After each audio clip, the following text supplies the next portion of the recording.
Yeah, I didn't shoot the video. I probably should have. Which is how you could actually take a bike up an escalator. But I don't want to do that again. Just for the hell of it. Do I have the time to? Let's see. Actually, I kind of do have the time to. So maybe I should just do it for the hell of it. That's the other way I'm going. Good. Alright, so yeah. So why not a moped? Why not a motorcycle? Why not a regular bike? All sorts of questions, right? So if I wanted to take this bike downstairs with me, I could. If I wanted to, I could just pick it up, right? But if I wanted to do it fancy, see, this has it. He knows what he's doing. And like, basically it's just using your brakes. Actually, this bike right here, real cool. There's a walk mode. You push the down button, it actually walks itself. And basically, you're always pretty cool.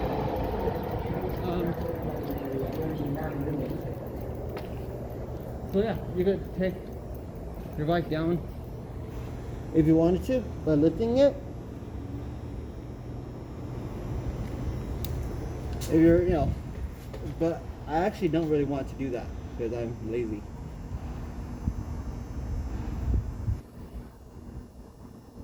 So I would rather actually use an escalator and show how that's done. But one trick to doing this, let's see what works here. Whoa, okay, just dropped my thing. Okay.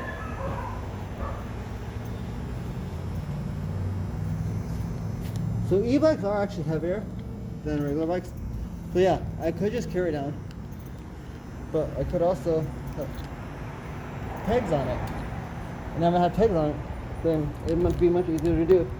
But instead of pegs, I actually use the pedal. And and for the front, I use the handlebar and do the same thing. So you're basically doing the same thing, but you're doing it backwards. So I don't know about it right now, but I'd rather show how to use an escalator, because escalators are like, it may seem trickier. Because I think everyone knows how it looks. I think up and down. Right?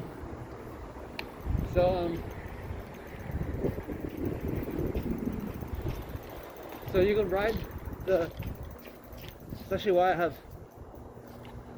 this thing as well. It's actually a little metal band that I wrap around the outside of my handlebar. So yeah, so that way it just kind of lets me glide the bike using the rail. And sometimes the rail is actually not, it doesn't extend far enough. In that case, yeah, you just roll it down, but make sure you keep your hands on the brakes. That's very important. Right? You definitely do not want to like lose control of the bike. But so for the most part, like I actually wouldn't want to do this. I would actually basically lift it, and then once I get on, I would actually just hit the brakes and just lock it, make sure that it's solid. But I actually tend to avoid escalators because they are a little bit creepy. So instead, basically all metros have escalators.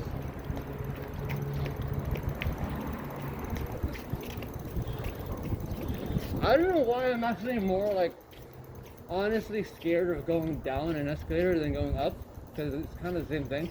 So I took the escalator up and it's a piece of cake really. You just, you walk on there and you'll feel the bike going with you, and right as it's about to, basically fall backward, as bikes would do, on stairs, you just pinch your brakes, and then you pinch your other one. So you pinch both your brakes, then your bike isn't gonna roll anymore, and then it's just gonna be riding alongside you on the escalator all the way up. Riding on down, same exact thing. I just kind of have a phobia of it. I don't know why. So I usually just take the I usually just take the elevator. Oh man, I was taking the freaking whatever. That's a long way. I could have just ridden my bike in the time.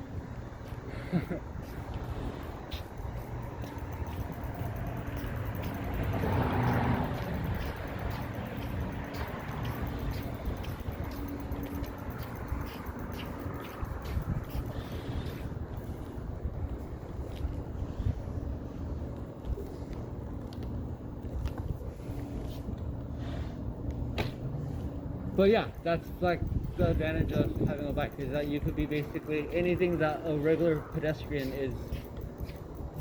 And on the forefront, you could actually help people out and do things that, like, with the basic advocate for people that don't have all the same benefits that you have. Like, if you are fully mobile, you're a lucky person. But not everyone has, you know, working legs. And an e-bike is much better than a wheelchair or a rascal, because you just get an e-trike. And basically, I mean, if you want to be a greedy capitalist douchebag, you just think about only in terms of money signs. Think about, you know, how you could actually make an e-trike for people who don't have, you know, who can't walk. There's a huge moving market there. I mean, obviously those people need to get out. They need to go to the store. They need to shop, and they need someone to make the thing for them. And what are they giving a the plan $1,600? And so $1,600, if you could sell a population of people who are even those people who would just ride, even though they manage to walk themselves in, but they still ride those little rascal things that are provided in like Walmart and stuff, those little scooters. And those things are stupid. They're so dated and dumb. And imagine how much cooler they could be if, I mean, think about having like a tripod, like a 3-wheel, where it could actually sprawl down. So you could reach the bottom shelf, and you could ride that way, and then it could sprawl back up. And then think about the 2 back wheels being able to sprawl inward so that it's as narrow as the steering column, or the 2 front wheels.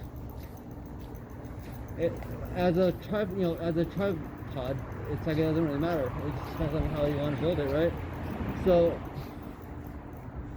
you can make it so that people who don't even have, you know, who don't even know how to ride a bike could actually have an e-bike, because they would just be able to get an e-trike, and that would actually be something that would improve their lives, get them out of the house and give them the freedom. Like, the number one freedom that everyone wants is to be able to move, is to be able to go through space and time.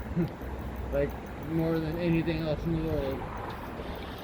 I mean, it's like, if you were like a religious person, you would think that God created the world just so that things could move.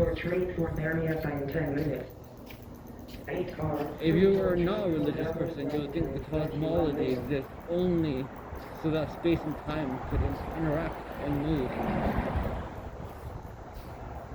Like, movement is just, it's freedom. The ability to even transfer movement itself is not just freedom, but power. I mean, the way that leverage works, right? That's pretty much how we use engines, use the little explosions to blast pistons up and down. That's based off of how steam engines used to work, how nuclear engines still work. and they just boil water and they use steam power and they blast pistons up and down. And that alternating motion is used to spin up a dynamo, and that dynamo is able to charge up a series of flywheels that contain as much power as necessary, and it just maintains a gigantic grid, and people are able to tap pretty much like as if the city ran on Big Ben. Like everyone was time sharing Big Ben and used the momentum of the cogs of Big Ben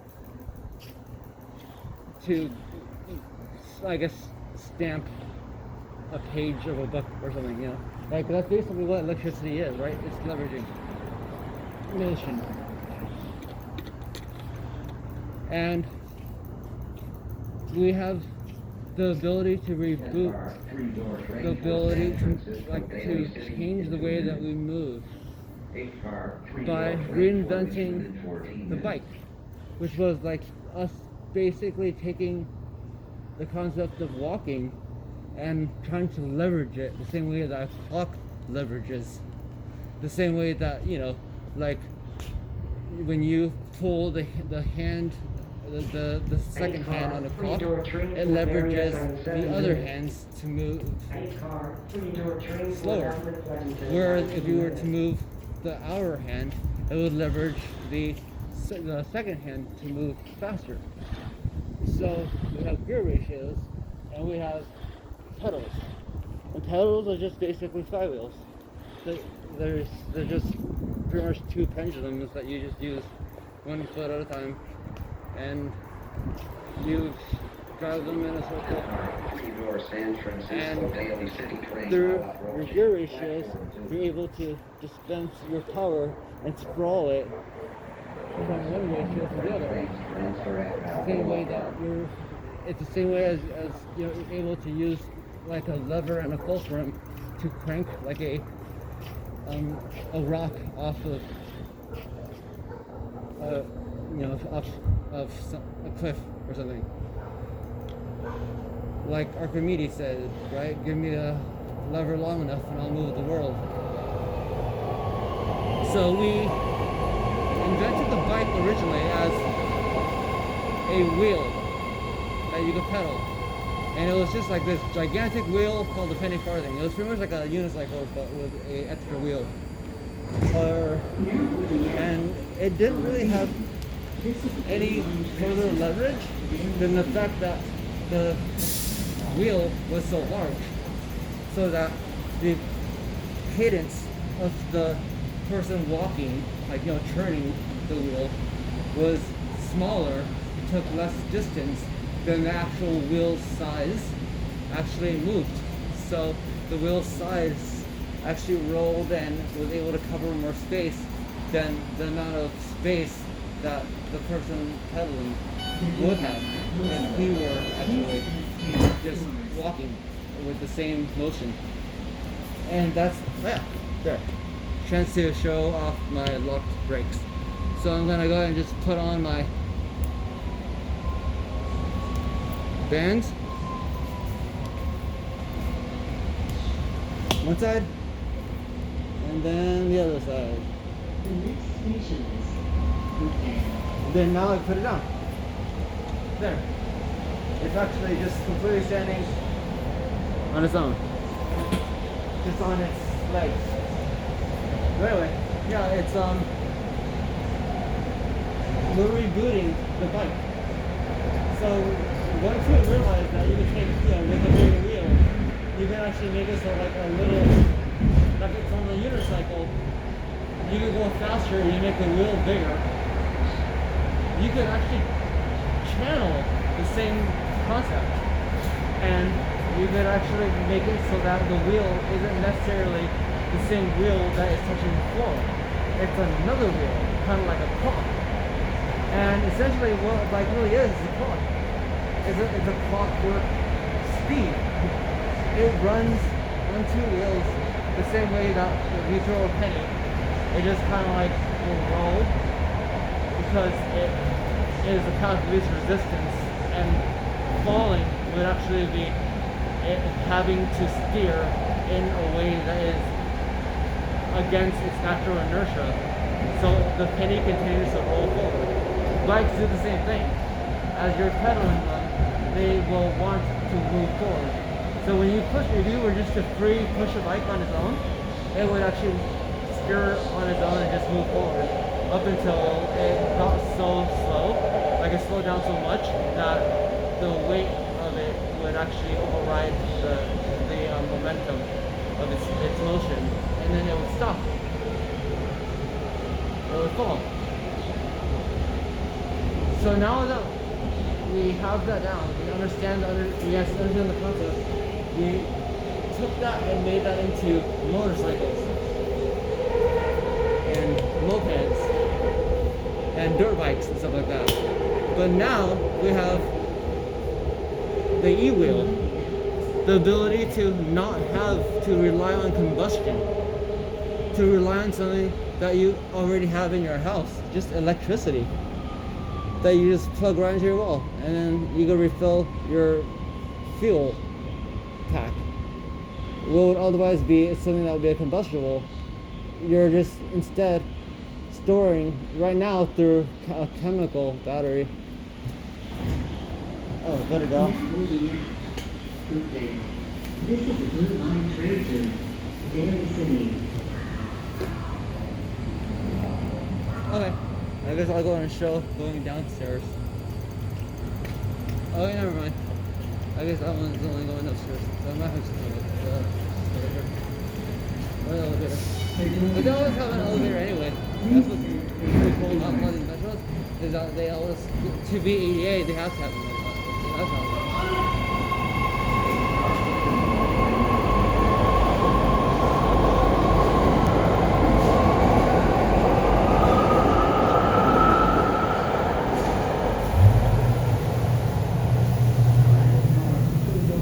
beep, beep, beep, beep.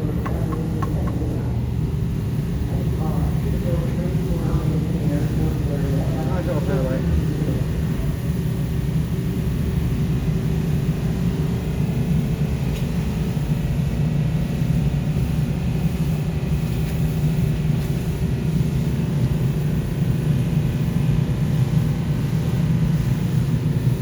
Yeah, like being able to rebuild a bike and have it move so that it actually adapts itself to you, so that everyone can actually ride a bike, get up to the motion and the speed that is comfortable enough for them to commute to work or commute to wherever they're going to do whatever they need to do is awesome, and it's the goal. What better way for us to get to places is there besides walking? Or, I mean, if you, I guess, had the choice, you would, I guess, teleport. But if you just had no place to go, then why would you even bother, right? You want instead for there to be places to go that are beautiful. And when you're on a bike, you get to experience the beauty of the world around you.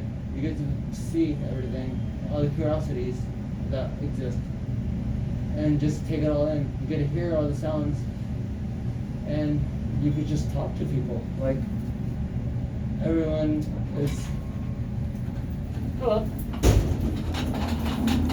face-to-face level with you, rather than being in an isolation pod. And it's just rad, because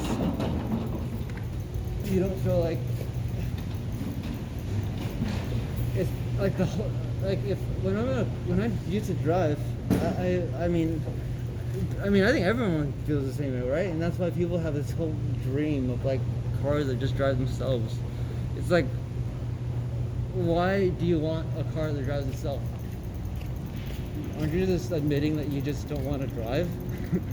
That you'd rather just like, and then the whole idea of Uber and car sharing, aren't you just basically, isn't that just society telling itself that no one wants to own a car, no one wants to drive?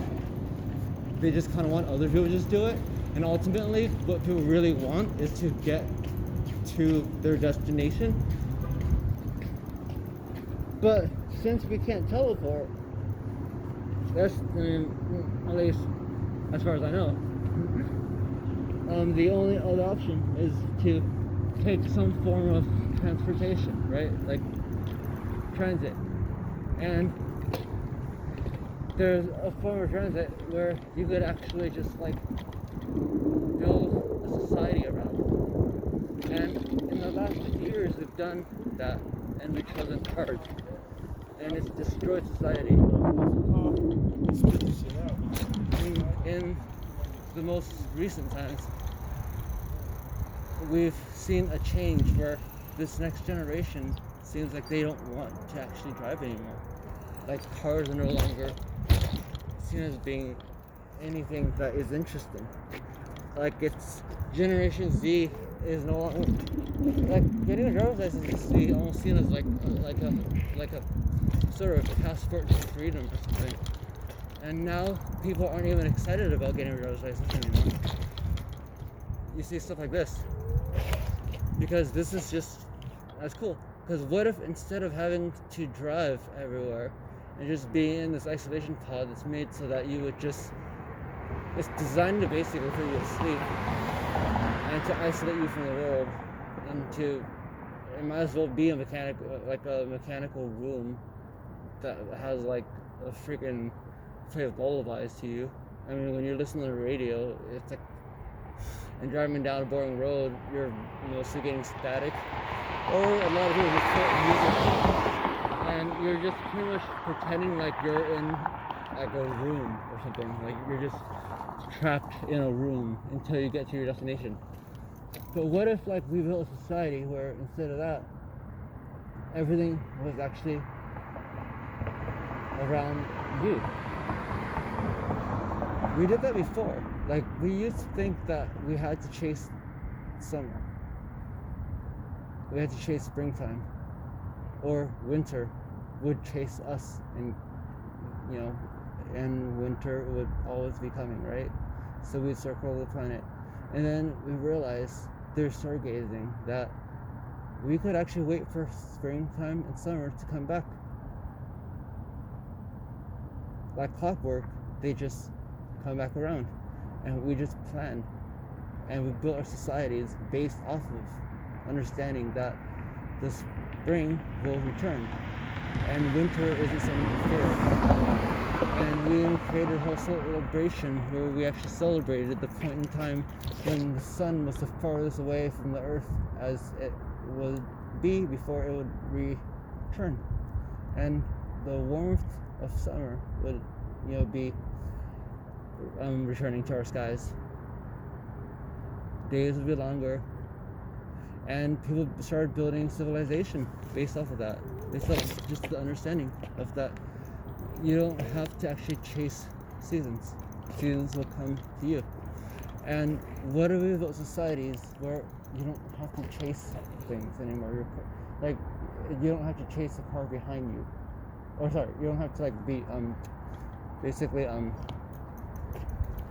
bumper to bumper with the car in front of you and behind you, and just caught in traffic trying to get to work, and just hoping that you would just somehow zone out enough that you'd be able to survive this stupid commute. And everyone would complain about their commute, and when the solution that I think every single kid has always come up with was just the train. What if all the cars were just connected and you didn't have to drive? You could just chill, chat, walk around, see what everyone was like, meet people, basically as if you were just like, even if you had to go somewhere, you still had the freedom to walk around and chit chat with people. You could meet someone. You could network with people. You could meet someone you might even fall in love with. You could never do that in a car. There are isolation pods. You could only get angry at people. Everyone's just your enemy when you're in a car. They're just competition. You're just like a bunch of chickens packed together too tightly, and you're just like, feeling the jab of everyone's beaks. So Instead, what if we made society so that it was more human friendly and not hostile to human beings, not based off of price, based off of people, where everything that you needed, everything that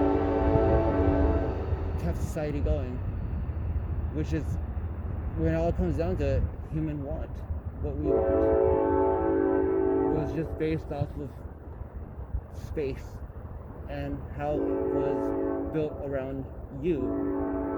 And each community was built around people where everything that they needed was within about 15 minutes. And how much something like an e-bike would just allow for the beginning of these 15-minute cities, where everything you needed was just within 15 minutes. You could pick up anything you wanted within 15 minutes. You wouldn't even need to Amazon and wait for the next day. You just got there within 15 minutes and got back home.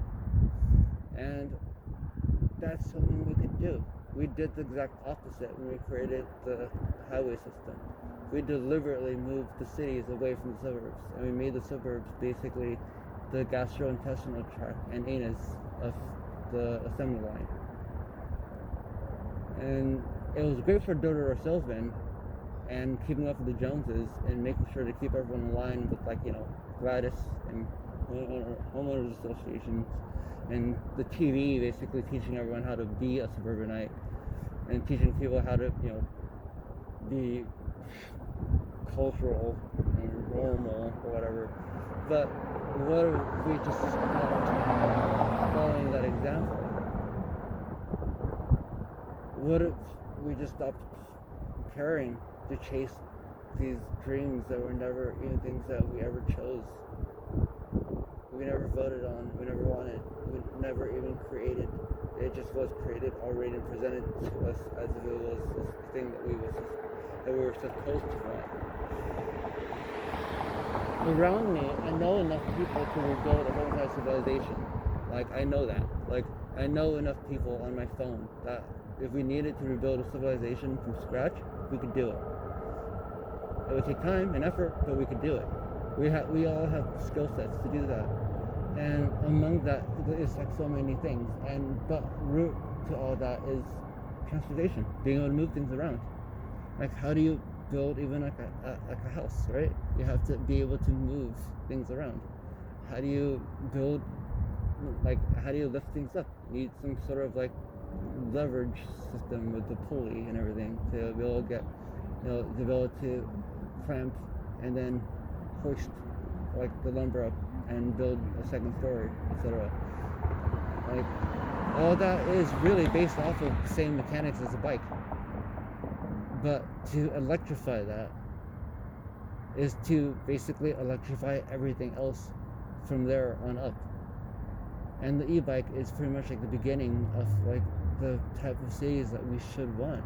These places where you just have everything you want and need within 15 minutes, and everyone around you, and you're regulars, and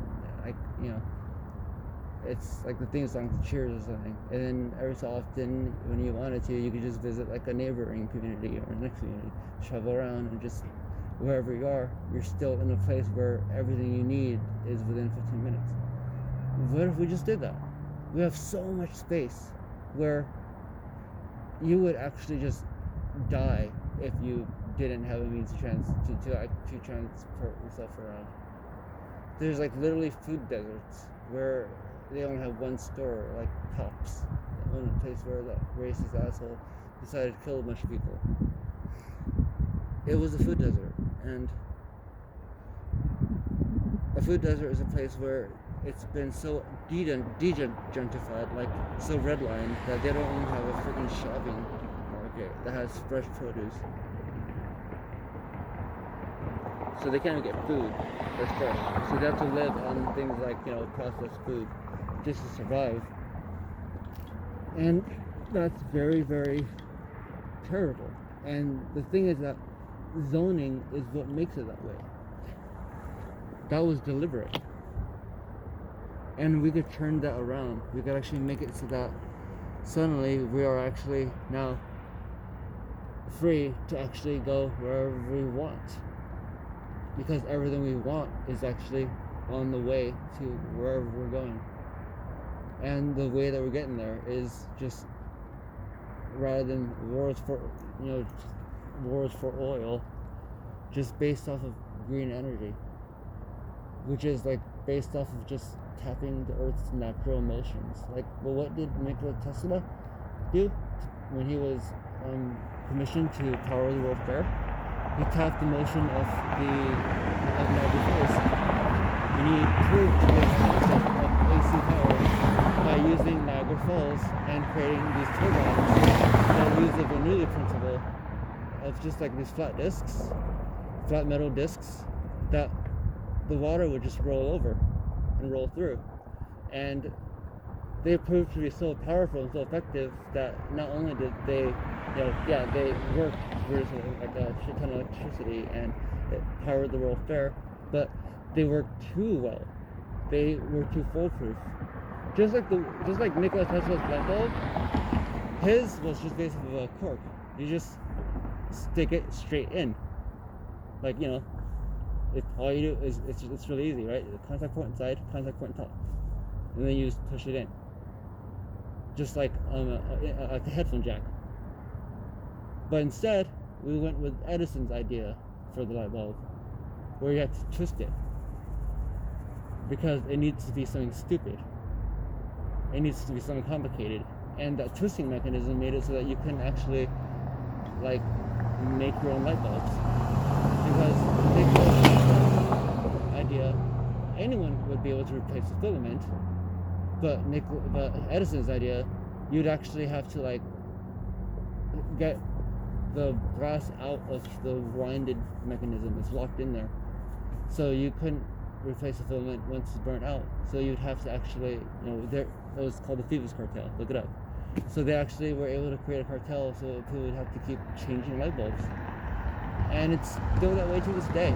Like, LEDs actually last pretty much forever, literally. Like, and you could actually have a light bulb that lasts forever. And we just don't do it. We just decide not to do it.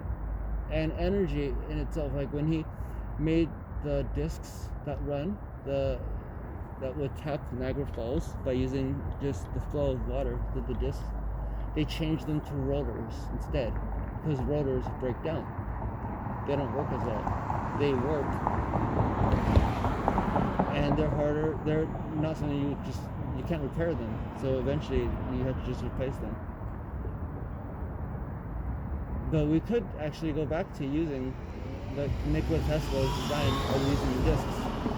I mean, the claim, if it's like, I can't, like, all the claims are so ridiculous, is that it's too powerful. That it produces too much power. And as if it wouldn't be possible to literally just like, make the wheels smaller, heavier, space them a little more. You could adjust everything about a freaking disc. You could use geometry to make the disc like, not exactly like a chopped cylinder, but you could do a lot of things to make the thing controlled in a way that you would actually have a way of creating and harvesting power of water just naturally falling, and just get infinite energy from it. We could do that with the rest of the world and just create unlimited energy and tap into it, and then everyone would be able to produce whatever they wanted. And everyone's wants are pretty much the only thing that keeps the world going. Like, human beings just want to produce things that other people want. That's kind of just inert. That's how it's inherent in us. And then other people just want in general, right? Like the patrons of the arts, patrons of blah blah blah. And like, if people want stuff, then a place can appear, and enough people that wants it, the place would then be, quote, successful. And that place could specialize in doing the thing that would fulfill those people's wants. And all those people would get together and they'd be happy together, and they'd also be another place to network. We're on the way to getting what they're wanting, say like if they're getting their favorite drink or something, they're also chit-chatting, just like being on a train. A train serves up your destination. A coffee shop serves up coffee. Same thing. And to get to your train, you just hop on your bike. And you get rid of all these cars, and you just have a whole bunch of ways where people could just ride without friction, using wheels on rails, and everything would just be so much easier and healthier, and it's just so much more sustainable. Like, I live in a 15-minute town where literally everything I need is within 15 minutes, and it's awesome. I went to like the peak of the place where I live, and it's like gorgeous views. And I went to the seashore, and everything I want is like literally right here. And the only thing that is funny about it is that people think that it's ghetto because it looks ghetto. It has a reputation of being ghetto, but it's really just a state of mind, because it doesn't look like, you know, what they started marketing after I Love Lucy. It looks more like I Love Lucy, the first sitcom. But after I Love Lucy is when they really started pushing the whole Leave It to Beaver, or like Little House on the Prairie. That's how the new American should be. Is pretty much just, you know, definitely not a mixed race couple, not living in the city, but living in the suburbs with a nosy neighbor and some weird secret, like maybe you keep your wife in a bottle and she's a genie, or she's a witch or something. But they all have a theme of trying to teach people to live in the suburbs and how the suburbs should be, including the nosy neighbors, like the theme of like even rent, like the like landlord that was like an asshole, and the weird perverted neighbor. Like it's just all these like things that they created. That was the way that the suburbs were supposed to be, and that's what we're supposed to want. They gave everyone a patch of grass to mow. They literally, a suburb literally comes with a chore for you. You have to just maintain it and just maintain this grass for no reason. It's not like the cows are gonna come by and, you know, appreciate your hard work. You're just supposed to just keep it going. And I think the lawn represents the suburbs better than anything else in the world, because that's what a suburb really is. It's just a lawn. It's just this fake square of unnecessary fake life that shouldn't be there, and it's curated by somebody to look exactly a certain way. It will never be allowed to grow as it should, because grass doesn't look like that. Grass actually grows into these really beautiful plants that look almost like those foxtail things, but they are bigger, and they turn like when they yellow, they turn like almost like feathery. But kids don't even see grass anymore. They just see like the beginning of grass, and they would just chop it off. And that just it's just being so much like that is like the symbolism behind what a suburb is.